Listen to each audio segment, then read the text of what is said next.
Sir చెప్పండి. అటు చూస్తే ఇంకొక 53 రోజుల్లో ఎలక్షన్స్ రాబోతున్నాయి. ప్రస్తుతానికి ఏపీలో పొత్తుల రాజకీయం నడుస్తుంది. అటు చూసినట్లయితే ఎన్డీఏ కూటమిగా ఏర్పడి ఉన్నారు. జగన్మోహన్ రెడ్డి సింగిల్గా వెళ్తున్నాడు. ఎలా ఉండబోతుంది రేపు రాబోయే రోజుల్లో? జగన్మోహన్ రెడ్డి గారు అసలు ప్రభుత్వం ఏర్పాటు చేస్తారంటారా? జగన్మోహన్ రెడ్డి గారి ప్రభావం సిద్ధం సభ 1, 2, 3 దీని తర్వాతనే జగన్మోహన్ రెడ్డి గారి బలము, రాష్ట్రంలో ఉన్నట్టు జగన్మోహన్ రెడ్డి గారికి ఇమేజ్ ఏందో ప్రజల మొత్తానికి కూడా అర్థమైందని చెప్పేసి కూడా అనుకుంటున్నాం. కానీ ఏదైతే ఉందో మీరు చెప్పినట్లు ఆ సిద్ధం సభలకు అసలు జనమే లేరు. ఓన్లీ గ్రీన్ మ్యాట్ గ్రాఫిక్సే తప్ప జనం లేకుండా ఈ విధంగా చూపిస్తున్నారని చెప్పేసి నారా లోకేష్ అంటున్నాడు. అసలు జనం లేరు అని చెప్పే వాళ్ళకి అసలు వాళ్ళకి తలకాయ ఉందో లేదు కూడా తెలియదు అనుకుంటున్నాను నేనైతే. జనం లేరు అని చెప్తే ఎలా కుదిరిద్ది? ఆ జనాన్ని చూసి అవేర్నెస్ మేము కూడా ఆ విధంగా ప్రభావితం చేయాలని ప్రతిపక్ష నాయకులు అనుకోవాలి తప్ప, అంతకంటే మించి చేసుకోవాలని ఆలోచించాలి తప్ప, లేరు అనే మాట మాట్లాడుతున్నారంటే వాళ్ళు దిగజారి మాట్లాడుతున్నారని చెప్పి కూడా నేను అనుకుంటున్నాను. కానీ అటు చూసినట్లయితే ఏదైతే ఉందో జగన్మోహన్ రెడ్డి గారు అసలు ఏపీలో అభివృద్ధి అనేది లేదు. ఓటు అసలు అడిగి హక్కు కూడా లేదు అంటున్నారు జగన్మోహన్ రెడ్డికి. చంద్రబాబు నాయుడు మీరేమంటారు?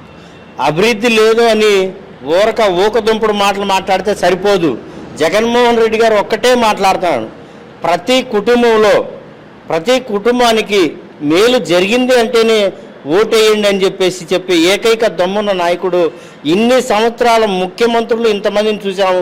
జగన్మోహన్ రెడ్డి గారు ఒకే ఒక్క మాటతోటి జనాల్లోకి వస్తున్నారు.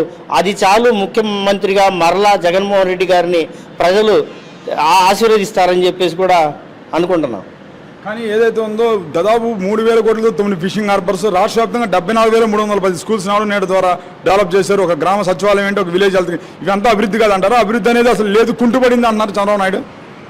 అసలు అభివృద్ధిలో నెంబర్ 1గా షిప్పింగ్ యార్డులు అంటే ఏంది? మన రాష్ట్రానికి ఏ విధంగా ఆదాయం తీసుకురావాలి, ఆదాయ వనరులు ఏ విధంగా తీసుకురావాలి అనేదే కదా షిప్పింగ్ యార్డులు అంటే. ఒక రాజధానితో సంబంధం లేదు. షిప్పింగ్ యార్డ్ అంటేనే ఒక పోర్టుల నిర్మాణం జరుగుతుందంటేనే మన రాష్ట్ర అభివృద్ధిగా చూస్తే బాగుంటుందని చెప్పేసి తెలియజేసుకుంటాను. దాని తర్వాత నాడు నేడు స్కూల్స్లో ఏ విధంగా డెవలప్ అయిందో ఈరోజు మన విద్యార్థులు మన పిల్లలు స్కూల్స్లో ఎంత బాగా ఈ ఇంగ్లీష్ మీడియాన్ని చదువుకొని వాళ్ళకు ₹1 ఖర్చు లేకుండా తల్లిదండ్రుల ఖాతాలో కూడా అమ్మఒడి అనే పథకాన్ని వేస్తూ వాళ్ళకు అవసరమైనటువంటి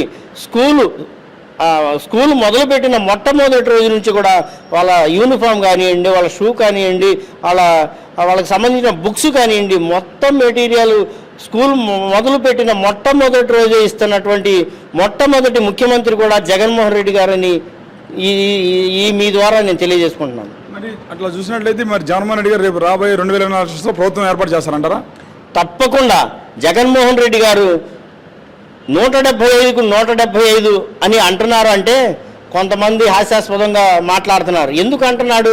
దానికి ఒక లెక్క ఉంది. ఇప్పుడు మన పిల్లవాడు ఎగ్జామ్లో 150 మార్కులు సంపాదించాడు. 150 మార్కులు సంపాదించిన తర్వాత టెస్ట్లో ఇంకొక 25 మార్కులు సంపాదించలేడు అని ఎందుకు అనుకోవాలి? కష్టపడితే సంపాదించుకోగలుగుతాడు కదా. అదేవిధంగా జగన్మోహన్ రెడ్డి గారు రాష్ట్రంలో ఎంతో అభివృద్ధి చేశాడు కాబట్టే 151 పోయినసారి ఇచ్చారు. 175 తప్పకుండా ఇస్తారనే నమ్మకంతో జగన్మోహన్ రెడ్డి గారు చెబుతున్నారని చెప్పేసి కూడా ఈ సభాముఖంగా నేను మీ ద్వారా తెలియజేస్తున్నాను.